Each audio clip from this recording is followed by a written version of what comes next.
ยิ้มหน่อยยิ้มมุมปากด้วย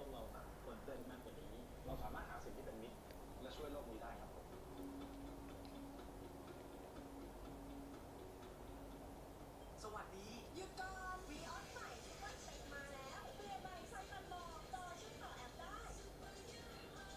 แถมยังมีกล้องหน้าวีออสใหม่ซุปเปอร์สเปคถูกใจสเปคเลย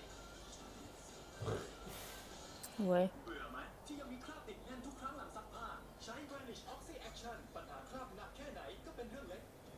ปัญหาคราบซีอิ๊วรั่วเนี่ยเหรอแค่ผสม Vanish แล้วป้ายลงบนคราบพลัง Oxy Action ก็จะเริ่มขจัดคราบแล้วนำไปซักโดยใช้ผงซักฟอกคู่กับ Vanish คราบก็หายไปแล้วคราบแก้วมังกรที่ซักออกยากใส่ Vanish คนให้เข้ากันพลัง Oxy Action จะเริ่มสลายคราบ